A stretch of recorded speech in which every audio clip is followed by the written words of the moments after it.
Hi everyone, it's Cindy from Cindy's Art. Today I'm demonstrating a blending technique that I use sometimes when I'm painting, and it's where I want the colors to blend together on a picture without me mixing them.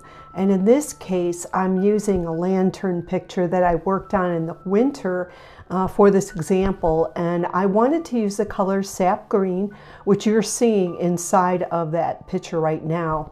And then I picked out a bright orange and a bright teal, and I want to use these turquoisey and orangey and green colors to blend together and lay a foundation for this lantern. And then I'm going to add some more of my shading and detail in.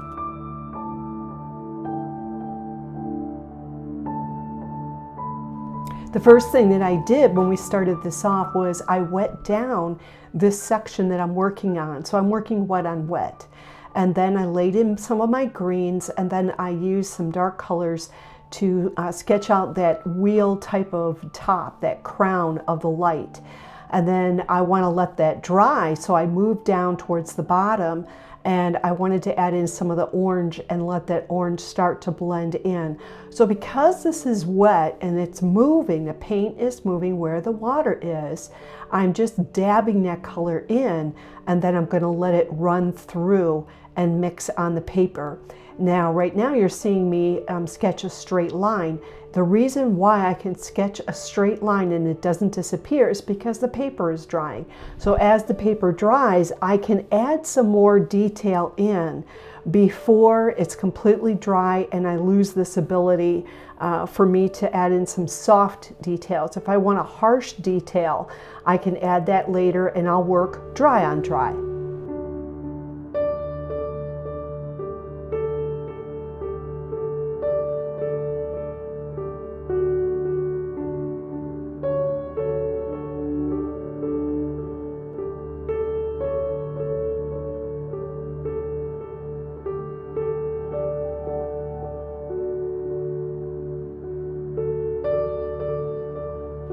In this section of the top of this lamppost, I'm using some violet. I'm trying to use anything but black.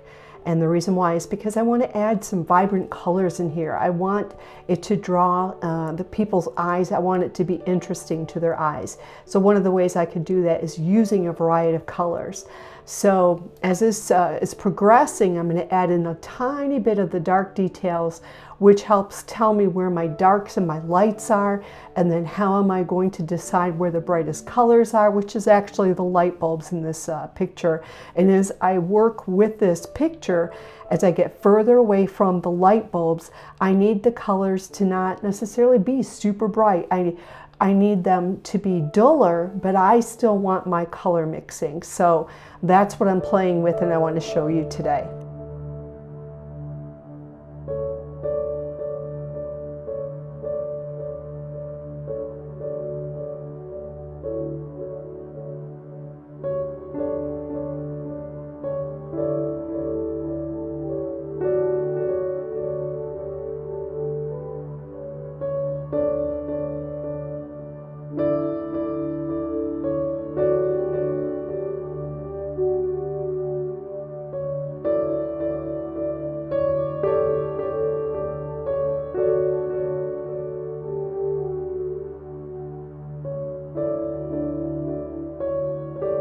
I'm finishing up on some final details, at least for this phase of this painting. And then I'm going to start to move on to the other lantern that you can see in this picture. I'm going to do the exact same thing. And this next time I'm going to be adding the colors a little bit more brightly. And that's because the light bulb that's higher is actually reflecting on the top of this other side of the lamppost. So in order for me to move forward, I took some paper towel and I put it down on the first lamppost. Now that is bone dry, but I wanted to protect it and I don't want oil from my hand getting on that picture. So by resting my hand on a paper towel, I am not going to get any of the oils on that other lantern, because I will be adding some more colors in. So right now you can see how I'm working with some orange. I'm using the orange because this part of the lantern is going to be warmer because it has another light bulb that is shining on it. So I'm going to use my greens, my teals, and my oranges, and I'm going to dot that in and create the color and then add some detail. So again, this is wet on wet, and I'm using my vibrant colors. This teal you'll get to see in here. And I love it because this technique allows these colors to blend. I love these three colors together. I think they're probably some of my favorite when I'm working with paints. And I am not blending these colors, and I'm not working on a ton of blending on the paper either. I'm letting it do the work for me.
All right, I've completed this section of the painting that I wanted to at this point, and I'm going to show you a picture of the final one. Here it is, that I finished in the winter time.